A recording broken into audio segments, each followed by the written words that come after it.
Uh, kuna kitu kimoja ambacho unafaa ukiangalie Saidi. Mara nyingi tumekuwa tukiwadharau sana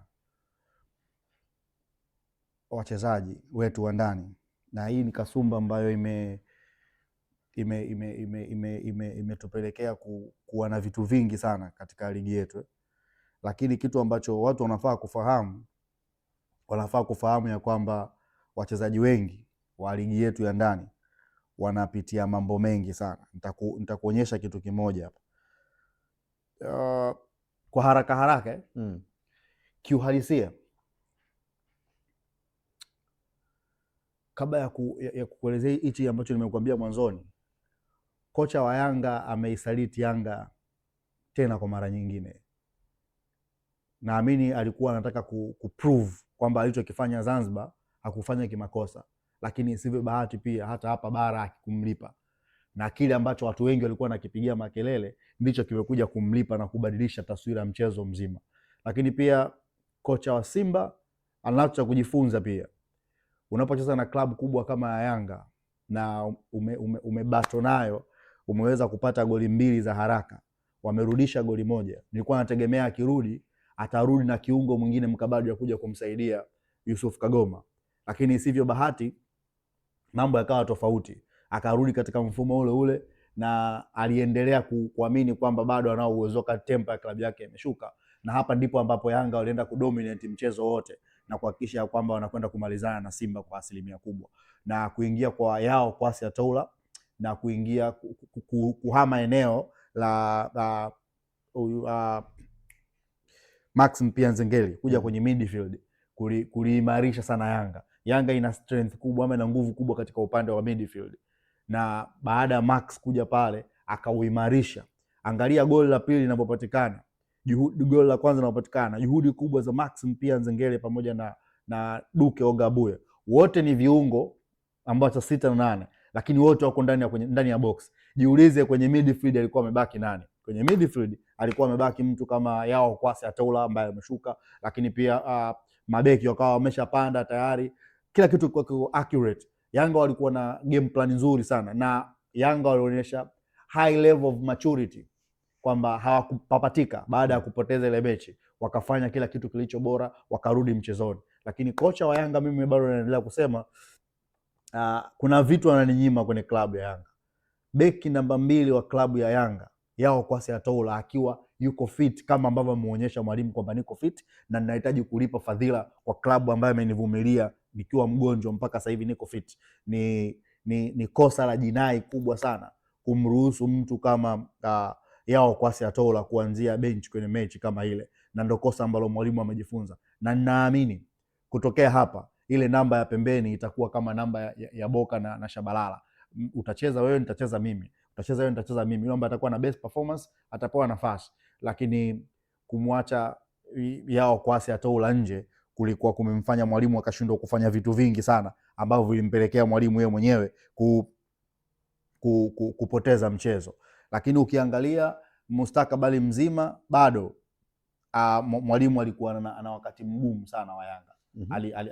Alishindwa kufanya maamuzi ya kikatili toka mwanzo wa game, na ukampelekea yeye kuweza kukosa alichokihitaji. Kwa hiyo kwangu mimi niwape kongolo wachezaji wa Yanga, wali fight na wakampambania mwalimu kibarua chake. Mimi naweza nikasema hivyo. Kwa hiyo unamaanisha kwamba hata ile namna ya kutolewa kwa Alan Okello, kana kwamba kocha hakupaswa kumtoa Okello?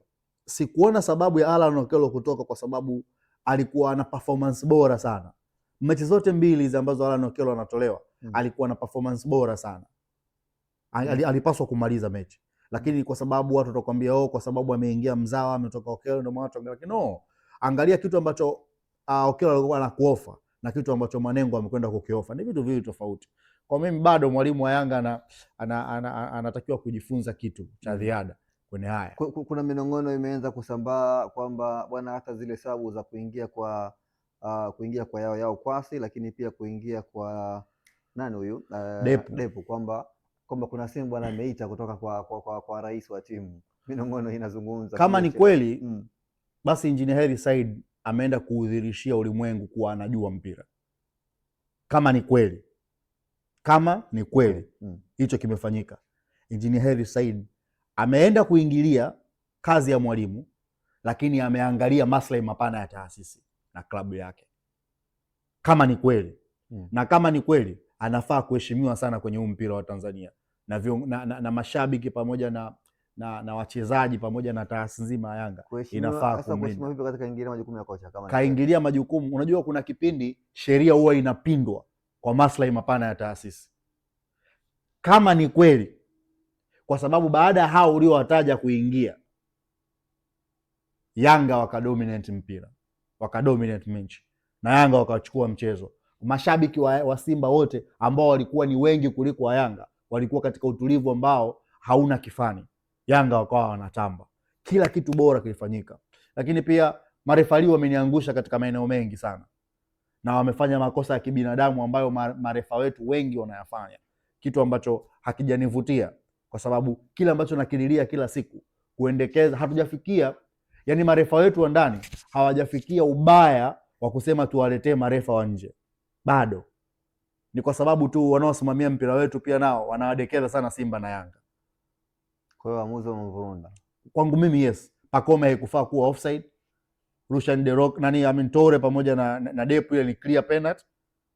Huku Diara alicheza foul kwa clear penalty. Kuna mtu alipaswa kuwa red card, huyu Innocent Luemba amempanda vibaya Shedrack Boka. It was supposed to be a clear na Raisman ilikuwa upande ule ule. Kwa makosa hayo wangekuwa marefa wetu wa ndani wangesemwa sana, wangesakamwa sana, wangeonekana hawafai, hawana maana yoyote. Kwa hiyo kwangu mimi bado ninaamini kwamba marefa wetu wa ndani bado ni bora, wanahitaji kupewa platform ili waonyeshe ubora wao na uwezo wao uko wapi. Kwa hiyo kwangu mimi bado.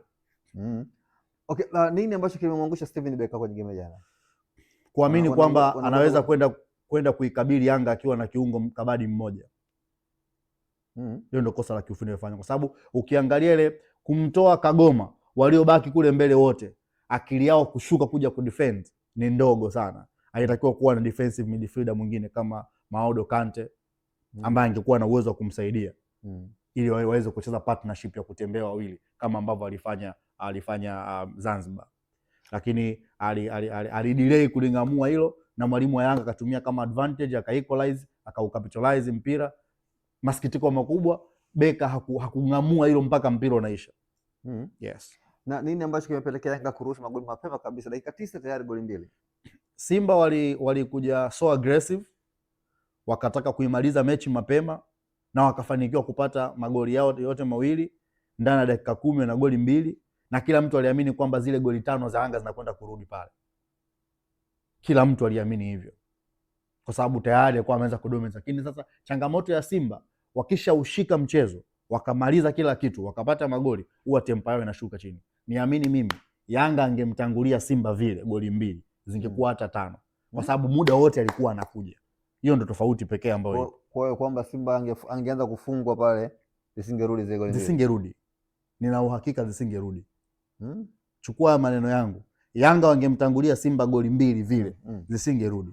Kwa hiyo kwangu mimi naamini kwamba kila kitu kiko sawa na kila kitu kinawezekana. Okay, kwa hiyo kiwalisia tukimalizia bwana, tumeshuhudia kwamba bwana Yanga pia wameingia kwenye chumba, sio chumba maalum cha kubadilisha nguo, wameenda nyumba jirani nje ya uwanja kabisa. Nje ya uwanja. Hii ikoje? Mimi niseme wanaweza wakawa wana sababu bora sana. Na hii labda nikwambie tu Saidi.